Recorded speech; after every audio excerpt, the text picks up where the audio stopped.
Cyprus is situated in the eastern corner of the Mediterranean, about 40 miles from Asia Minor and the Turkish coast.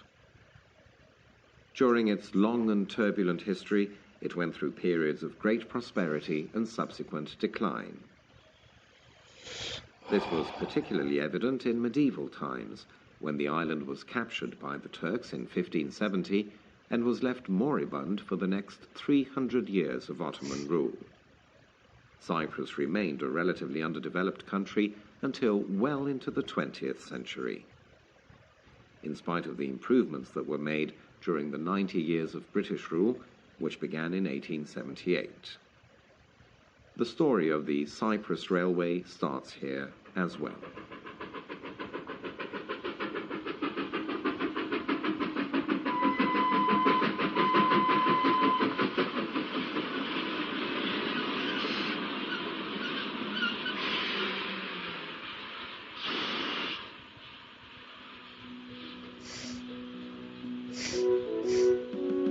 Admiral Sir John Hay arrived off Cyprus with a small fleet on the 2nd of July, 1878, and landed 10 days later to take formal possession of Cyprus from the last Turkish governor, Besim Pasha, until the arrival from England of Lieutenant General Sir Garnet Wolseley. He duly arrived on the 22nd of July, 1878. Wasting no time, he began by introducing some semblance of order into the corrupt and inefficient Ottoman administration by organizing a few essential public services, such as a postal system and 1 or 2 roads to connect the principal centers of the island. The possibility of establishing a railway system seems to have occurred very early on, and its earliest official expression was undoubtedly based on Wolseley's need to provide military rather than civilian communications. But the introduction of railways was, in any case, characteristic of British colonial enterprise. By the 1890s, Cyprus was carrying on a steady trade mainly through the ports of Larnaca and Limassol, exporting produce and importing manufactured goods and raw materials. From the higher reaches of the Troodos Mountains came timber and charcoal. From the hilly regions came fruit, olives, grapes, wine, and carobs. From the lower slopes, the plains and coastal areas, came citrus fruits, grain, some cotton, and vegetable crops. In terms of contemporary communications, a railway was the natural outlet for the promotion of trade, but for the new colonial masters, an ambitious and expensive pipe dream. Over the next decade, numerous studies were compiled, rejected, revised again, until finally, in November of 1903, the British government officials gave their blessing. Cyprus was to have its railway at last.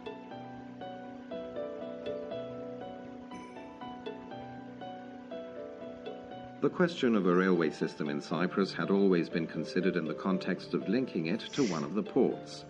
On this basis alone, and given that the final choice of port was that of Famagusta, it's logical that the beginning of the story of the railway starts down at Famagusta Harbour, which was inevitably linked to the history and fortune of the Cyprus Railway. Restoration and dredging work on the Famagusta Harbour had been proceeding in advance of that on the railway system, commencing in the 1890s. In January of 1904, railway material, including locomotive number 1, began arriving, unloaded at the quayside from the SS Cyprian Prince into rail trucks. A separate railway jetty was built on a stone causeway around the southeast bastion for this purpose. The railway ran up from the harbour, under the walls of the old city, to Famagusta station. And here begins our journey. The first and most important station and railway depot was built at Famagusta, and the railway headed from here westwards towards Nicosia. The station building itself was a simple but impressive 2-story affair built in sandstone, which housed the normal passenger and traffic offices on the ground floor and the headquarter offices on the first floor. It was approached from the road by a driveway, which ran under a gabled entrance portico built from the center of the building and carrying a clock. There was a long platform at the rear of the station, and beyond that, the station yard. The main railway to and from Nicosia came from the west through a tunnel that had been constructed so as to avoid crossing the Nicosia Road on the level, and the harbour line curved into the station from the east. Of the two main buildings in the yard, the workshops were typical of traditional railway structures and undoubtedly the dominating feature that can still be seen today. Construction of the Cyprus Government Railway, as it was officially called, began in April 1904 and consisted of a single 2-foot 6-inch gauge track with passing loops at various stations along its route. The section heading from Famagusta to Nicosia was 37 miles long, running through the Messauria plain. Travelers of those times remember that the train was friendly, noisy, and cheap, and made 25 stops along its slow daily route over the plains, hauling people, animals, freight, and farm produce. There were no heating or cooling facilities. You either opened the windows or closed them. The Cyprus Railway officially opened for public traffic on October 21st, 1905. The inauguration ceremony took place at Famagusta Station with the arrival of High Commissioner King Harman on the first train from Nicosia in much pomp and circumstance, with crowds of people curious to see the first journey of the Cyprus train.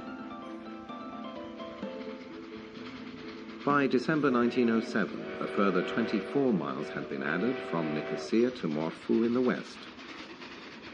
By June 14, 1915, a second extension from Morphou to Evrikou was added, and a distance of 14 miles was completed, making a total mileage of 76. Ironically, and with slight variations, the route of the railway duplicated the partition line of the island that was a consequence of the Turkish invasion in 1974. Hence, for many years, it was impossible to follow the complete line of the Cyprus Railway.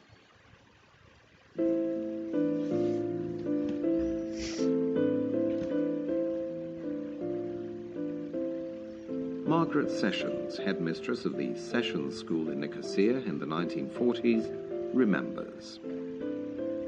Every year, in the spring, the station master at Nicosia would send one of his trains to the golf course opposite our school, about a 10-minute walk away. It arrived with flags flying and a loud hoot. The children would all be ready to go and would rush in to get a good seat.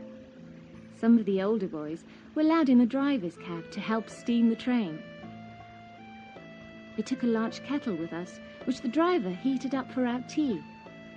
And we had ample provisions of sandwiches and cakes for all, including, of course, the station master, who always came with us in his best uniform, together with a ticket collector who never charged a penny, and all the rest of the train staff. Off we set, in the direction of Kythrea, and eventually stopped at a suitable spot for our picnic. The children poured out of the train and soon had blankets and chairs laid out for us. The children roamed around. The boys played football, whilst the girls collected wildflowers. We returned to our station by the golf course, tired but happy, in the early evening. We said our goodbyes to our host and watched the train steam off to the far parts of Nicosia.